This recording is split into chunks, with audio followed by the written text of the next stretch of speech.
It's summer 2020 and city streets begin to move again, but in the heart of the city, Guildhall Yard stands empty. Out in the country, something stirs. The long haul to Metropolis begins.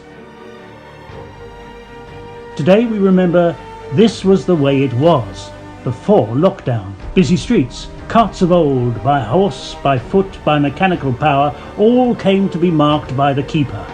That was cart marking, as we knew and loved it. Now it's July the 15th, and this year it isn't quite cart marking, but Carmen are not easily defeated. So this is Cart Parade 2020.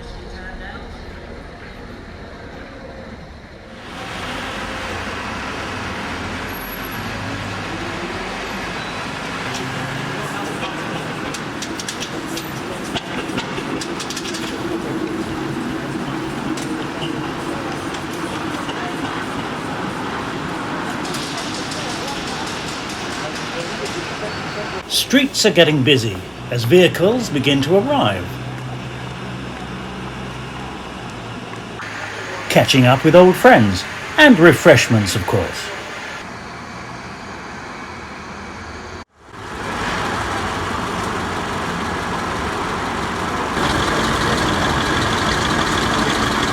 Let's soak up some of the early morning atmosphere.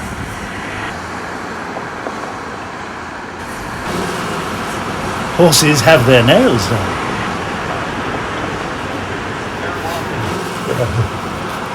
Good. Pause.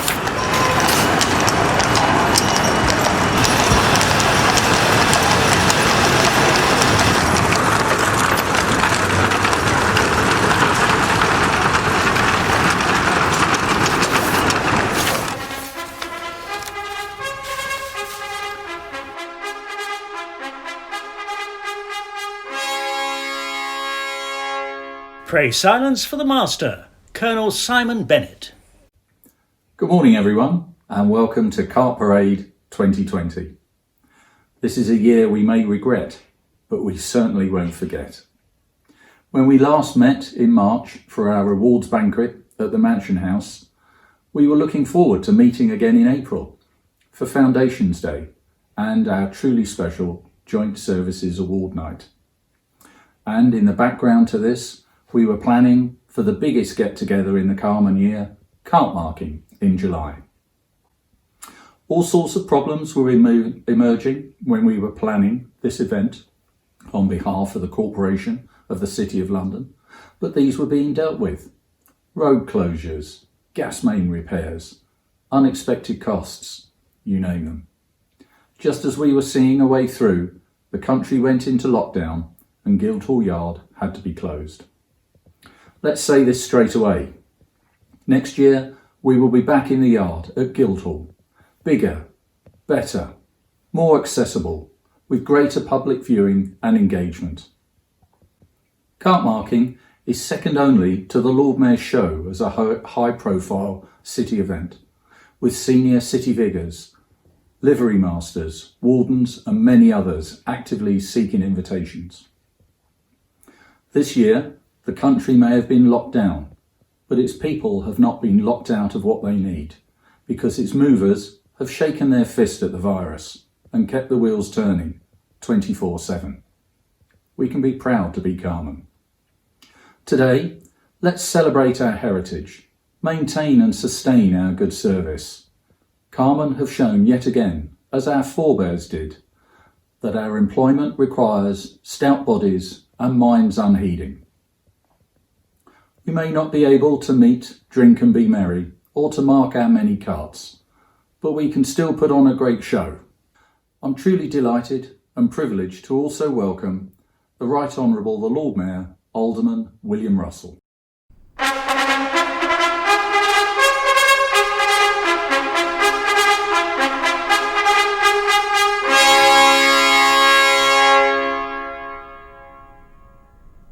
I'm delighted to join you today for what should be the annual cart marking.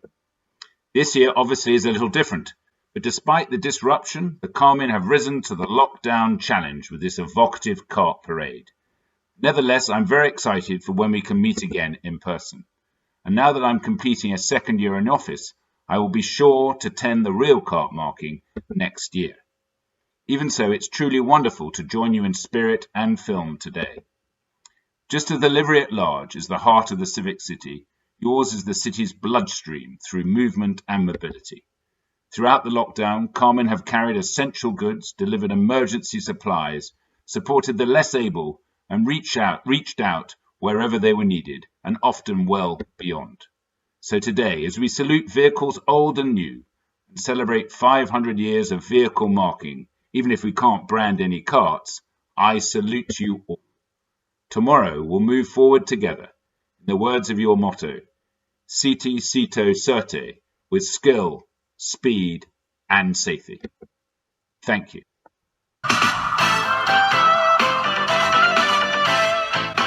The city police have always been there to help Carmen, and their bike is properly marked. But first, everyone needs to be safe and sound as we welcome the Master Glover, Roger de Courcy. I'm both honoured and privileged to be invited to take part in this important annual event in both of the calendars of the Carmen and of the City of London. On behalf of the Worshipful Company of Glovers, I have great pleasure in presenting you with a pair of heat retardant gloves to protect your hands and those of the Lord Mayor during the cart marking ceremony.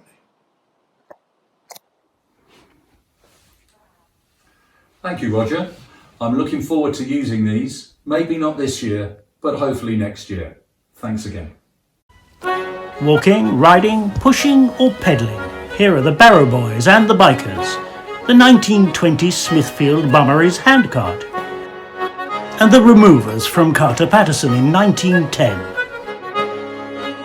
Here too is the 1955 Raleigh trade bicycle and the Butcher's bike of 1991, followed by today's Hercules electric delivery bike. By foot and by hand, they deliver the goods, especially in 1892 with the Carmen's own Even Cook handcart, to one day give way to the 20th century mechanical power. And now, as mechanical power arrives, we turn to steam.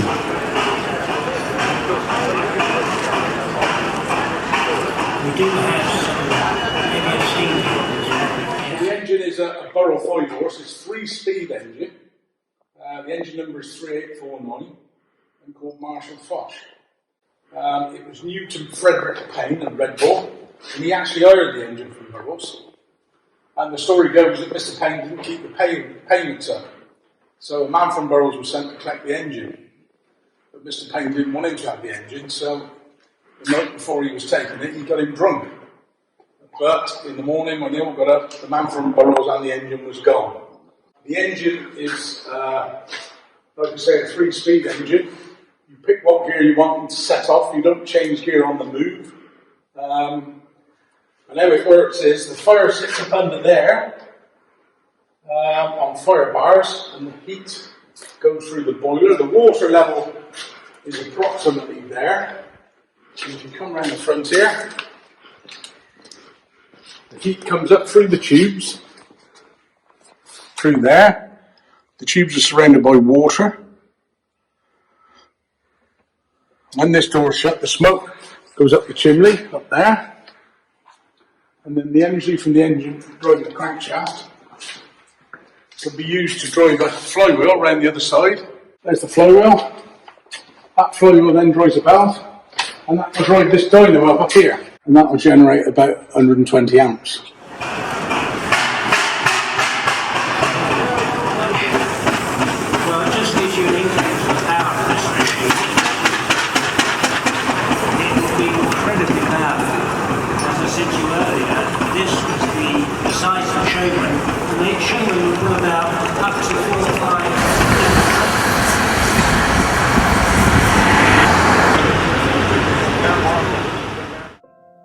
Steam competed with centuries of horsepower as we look behind the scenes and the reins.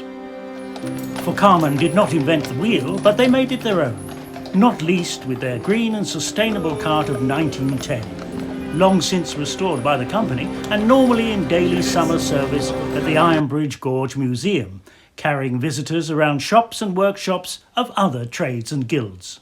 Horses, then, were indeed the lifeblood of the city. delivering goods and carrying people.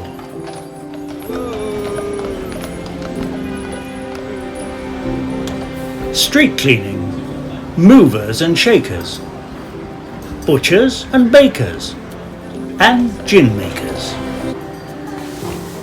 Whoops!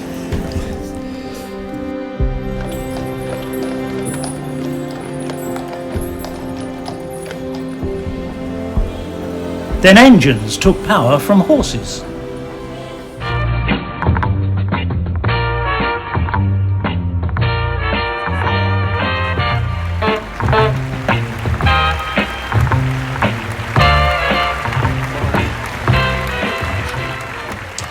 Hello, my name is Paul Sainthouse.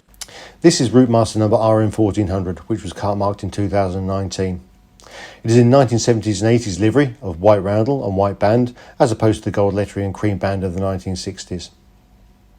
When we first received it, it was in particularly poor condition, having been outside for more than 20 years, but we undertook full restoration to the condition you see today. It was initially entering service on Route 36 in 1963, and coincidentally ended its life on Route 36 in 2004. RM1400 was originally powered by a Leyland 600 series engine. Not the best engine in this type of vehicle, but this one certainly lasted a reasonable amount of time. It was repowered with a Scania unit in 1997 by London General. The driver's cab we spent a good amount of time restoring, as it would have been in the area in which we're trying to represent. As you will see, the controls are very simple. There's nothing in there to distract the driver from his duties, and it was certainly very functional, but at the time considered very ergonomic. As we get on board, you'll recognise hopefully some of the features of that era. The cork-based Treadmaster flooring, phenomenally durable and heavy by modern standards, is a large and memorable feature. The standard Routemaster Maquette on all of the seating, which was designed to have maximum durability and create a warm environment. And of course the yellow ceiling, which some say was to mask the amount of nicotine residue created during an era where people could smoke on board. The warm air heating was also a new innovation at the time on the Routemaster and was designed to keep the passengers in the same level of comfort as they saw in a modern passenger car of that time. Now I'll take you upstairs. People remember these vehicles for a number of things. The ability to jump on and off the moving platform at the back was one. I'm sure that many of you remember that, and also the ability to climb up and down the stairs while the vehicle was moving. Here you can see what the top deck looks like. Very similar to the downstairs, where notably there is also the tungsten lighting. I'm not sure how long these bulbs would have lasted in a modern environment, but certainly they were very atmospheric during the period up until the 1980s when they were phased out. To the rear is what we call the lover's seat. I'm sure everybody had their favourite position in this vehicle. Mine was actually just behind the driver, where you could see exactly what he was doing.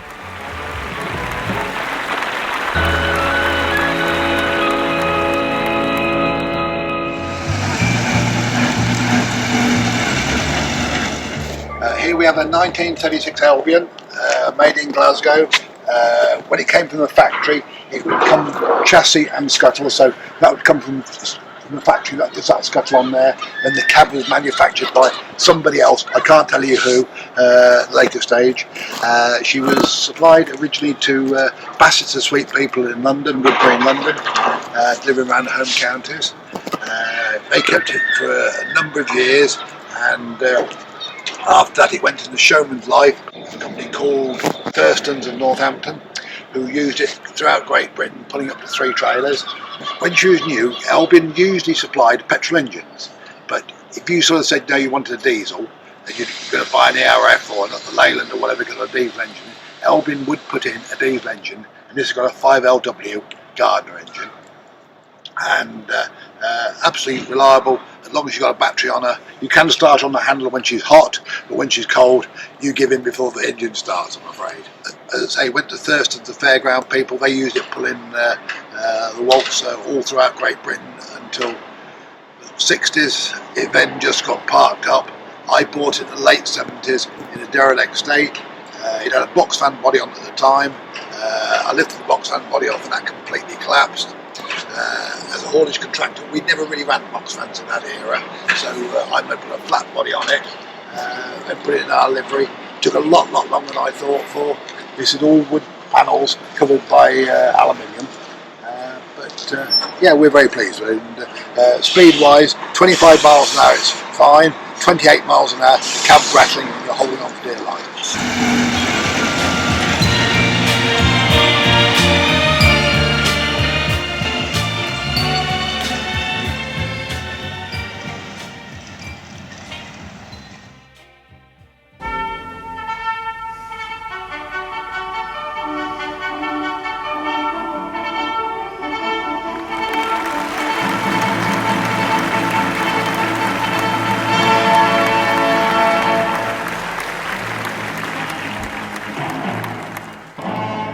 The wheels that turn the Carman's cars are still, as we watch the Master-elect in 2019 mark this 1890 luggage cart, as he might have done today, when Providence decided 2020's branding letter B for Bennett. After the Lord Mayor came the 1910 dust cart. Then lunch later with 1920 food on wheels, with these Chelsea pensioners in their 1890 Rambler charabanc.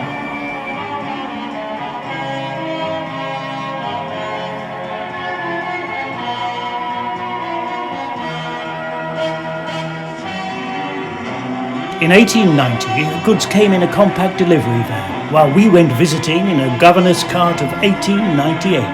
And when we moved in style, with this rail-friendly 1902 Pantechnicon. And we kept in touch through Her Majesty's Royal Mail, which today shares 5 centuries of service with the Carman.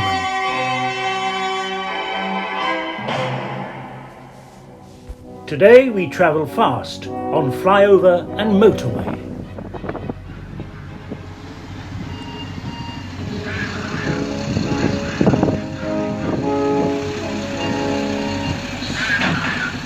This is one of about 2,000 crash cushions on the UK road network.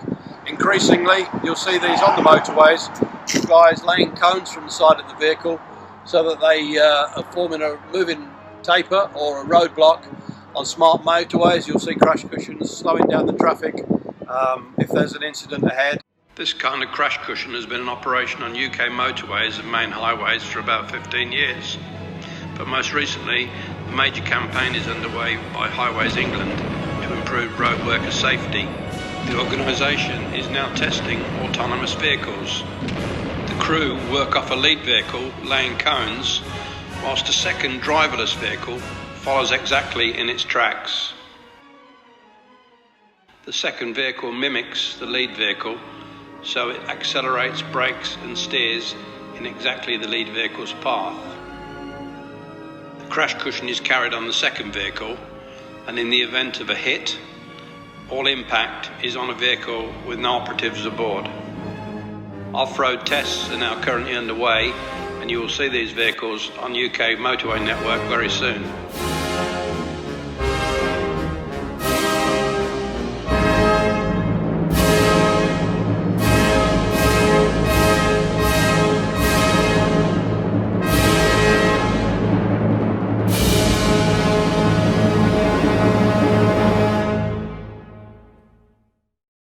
Today at Jodine's at Greatland, looking at this Leyland Lynx, produced in 1940 for the War Department and demobbed in 1948 to the Ministry of Supply. It eventually worked for the Atomic Energy Research Authority at Aldermaston and later at their testing ground in Essex.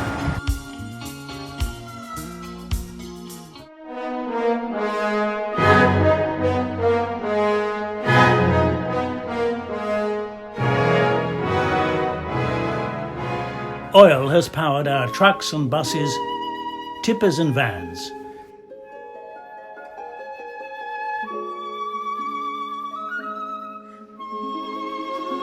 Cabs and coaches and ambulances. It also steamed ahead with the 1937 Sentinel steam wagon, while World War I mechanisation brought 1,000 AEC-B-type buses to the front, as we sallied forth in 1914's Leyland torpedo charabancs. We carried goods with AEC's 1977 Mammoth Major Tractor Unit, and tip them today with this Dennis Elite 6, our benevolent trust helping disabled kids move about a bit with Man's Trelaw coach. While we go electric for climate's sake with Isuzu's Panel Tech, a far cry from mechanical horsepower. A horse can pull more than it carries. It also has a walking speed of just 4 miles per hour and can only work 5 hours a day. The Scammell mechanical horse could reach speeds of over 20 miles an hour and could work all day and all night, and quickly saw off the horse and cart when it was introduced in the 1930s. Just like a horse and cart, the mechanical horse had to be able to turn on a sixpence because station goods yards were very narrow. This 3-ton 1934 vehicle is one of only 30 still in existence in the world. The original mechanical horse was a simple design fitted with Scammell's own petrol engine that sits behind the driver. Along with its turning circle, the key to the Scammell success was the amazing way it coupled to its trailers.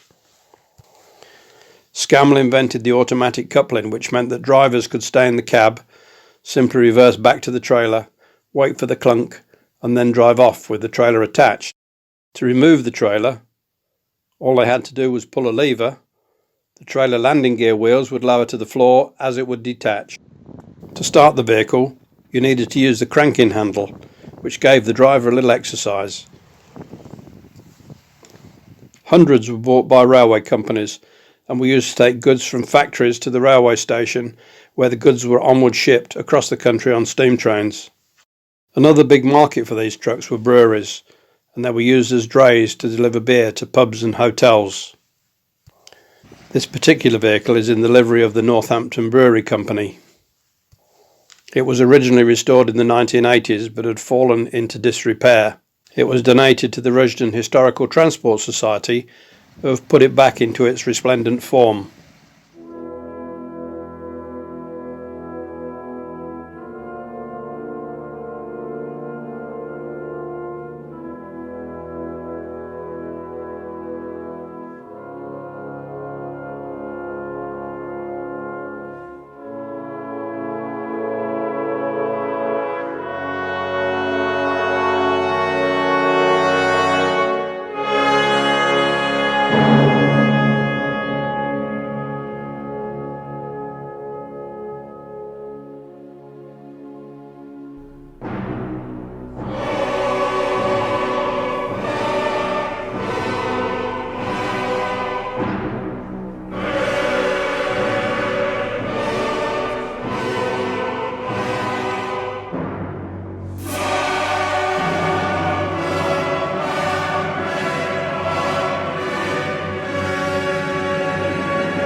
This is a beautiful example of an ERF Sabrina.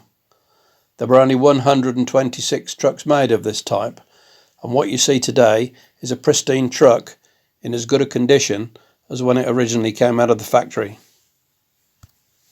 ERF was named after Edward Richard Foden, and the Sabrina was one of the first trucks built with a full wraparound windscreen. It was nicknamed Sabrina by the factory workers because of its curvy features and large bonnet, which reminded them of a pin-up model of the time. However, the bosses never acknowledged this name, and it was known as a 66 GSF. This particular vehicle was bought by Finlocks of Tunbridge Wells, who used it for carting concrete gutters. They actually bought 2 trucks, but this is the only one known to still exist. The vehicle was later acquired by Chambers of Nottingham, who eventually converted into a breakdown truck by shortening its wheelbase by a metre and adding a transfer box to lower the gear ratios. It changed hands several times until acquired by its present owner. In a very run-down condition, the vehicle underwent a major restoration, including replacing the chassis rails, removing the transfer box, increasing its wheelbase back to its original length. This 120 horsepower vehicle has a gross vehicle weight of 20 tonnes. Everybody's in love with Sabrina. Not all Carman's cars are carts or trucks or even barrows. Occasionally there are motor cars, some top of the range. Carman's cars are marked to ply for hire, not least the best of Britain, Rolls-Royce. And this 1923 Silver Ghost was originally the grand carriage of Lord and Lady Astor of Hever. The third owner of this aristocratic automobile was garage owner John Roscoe, who downsized it as a tow truck. During World War II, it raised its game again to save lives and property, hired to Manchester Fire Brigade, who used it to pull a water bowser.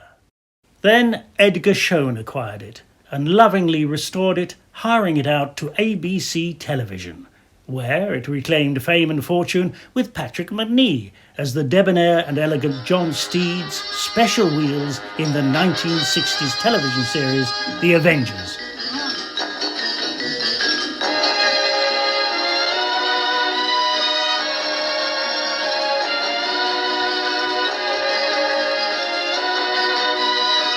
With Diana Rigg as Emma Peel.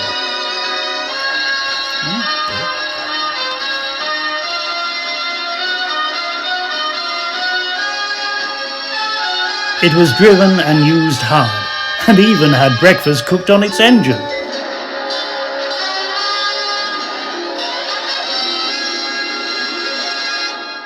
When Edgar Schoen died, the car was abandoned. When it was inherited by Carman Tanya Turner from her grandpa Edgar, it was a very tired motor car. But Tanya recognised its elegance, its heritage and its potential. So she arranged some tender, loving care, inside and out. And today, it is as good as new. Its power renewed, its beauty restored,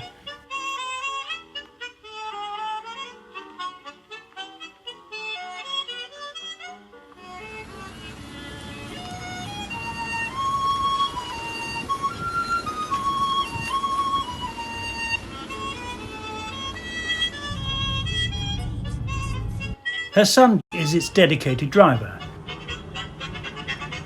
Home please, Turner. And Tanya, its perfect passenger. Once again, this superlative Rolls-Royce is among the best of Britain, a veritable Carman's car. And even has some unusual drivers.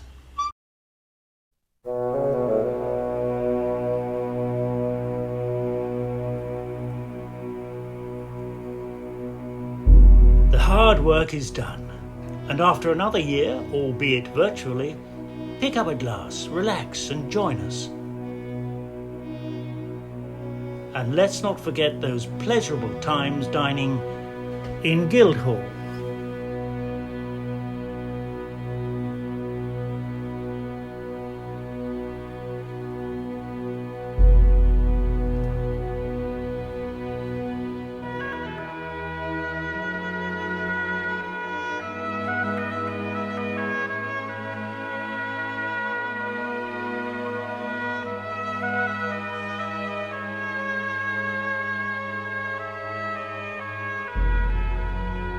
Cart Parade 2020 is over, as life gradually returns to London, and more wheels turn, while Carman contemplate the future. In 2021 we will return to Guildhall Yard. Carts will be marked once more, and we will verily meet again. Until then, move well with skill and speed and safety. CT, CITO, Certé.